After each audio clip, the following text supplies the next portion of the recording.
Did you see the multiple person fiasco interview segment with Drew and Sheamus and LA Knight? And I saw this, and it stands out for one reason. This is the only thing I'm going to say about this, because the whole thing was terrible, with one exception. A guy who has been the highlight or one of the highlights of these shows, despite being in awful feuds since the moment he arrived, had an awful gimmick. All of a sudden, he's getting himself over despite all this stuff, working with Bray Wyatt. To me, the story of this whole thing, besides Kofi Kingston's injury, which we find out after the fact, was LA Knight got a massive pop. And then it got shut right back down. Yep. But he got it. They'll fix that sooner or later. So Drew McIntyre goes to the ring. He wants a match at WrestleMania, and he challenges Gunther. And in music plays, but it's not Gunther, it's Sheamus. And Sheamus says, "What are you doing?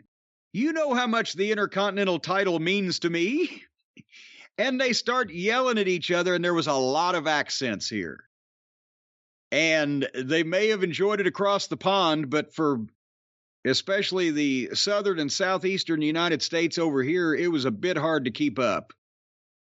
But also, you know, they're because they've been reluctant friends, the Banger Brothers. It was going to be the Bang Brothers until they Googled that. And the one says, "Do I have to ask your permission to wipe my ass too?" And Sheamus calls Drew a backstabbing bastard. And Drew says, "Well, you had your chance and you lost twice." So while they're arguing with each other, LA Knight's music plays and it gets a reaction. And here he comes with the microphone and his catchphrases people are reacting to. And he actually even referenced it. I can't imagine that this was gone over this way in the run through of this segment. Because if I was LA Knight, I would have said something about it. Like he said something about it on the microphone. Did you see how Drew and Sheamus buried him completely? Yeah, I saw. As he's coming out talking to both of them, they don't quit arguing with each other. They're not using the microphone, but they're not even looking at him, looking at the entranceway. He's nebulous. He doesn't exist. He's not anything to be concerned about or worry about. He even says, "Hey, you might not have to look at me, but you ought to listen to me." And they don't even react. And he has to get in the ring to fucking people that have turned their back on him when they didn't get a goddamn response like he got with their fucking little nattering back and forth.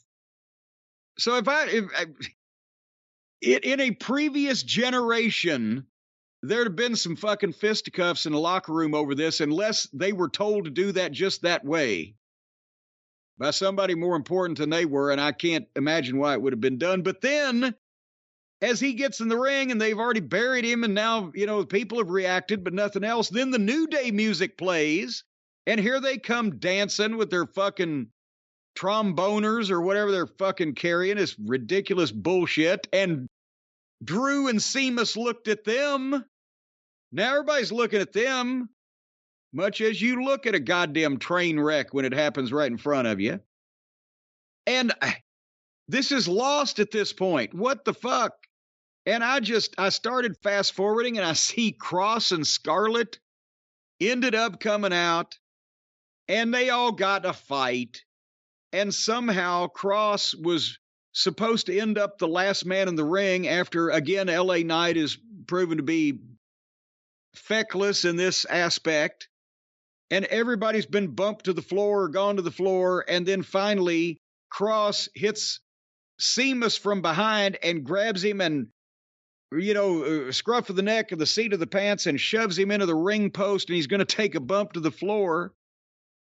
And as he goes through, hits the post, takes a bump to the floor, he landed with basically a flying knee drop on Kofi Kingston, who was laying on the floor from having been previously shit-canned there. And of all of the places that Cross could have grabbed Sheamus and all the four corners of the earth, he picked the one that there was people laying right underneath, and boom, and Sheamus didn't see him until it was too late, and I guess now we hear Kofi's hurt, right? Apparently, Kofi's out at least 5 weeks, possibly more. I guess what happened was the way he landed, and then there was more landing on top of that. Well, I saw him holding his wrist or arm in some fashion, but because Drew was laying there, Kofi was laying there, and it looked like when I first saw it in full speed that Drew landed, or Sheamus landed more on Drew because he sold it too, but then it appears that the spin and the centrifugal force came down on Kofi. Apparently so, and Kofi will be now the second member of the New Day to be out of action. Apparently they're going to need a new day. It's a new day. Get John Sununu Day. Maybe this is a good thing to end the New Day because it's the old day, and we need something else at this point. How about another night?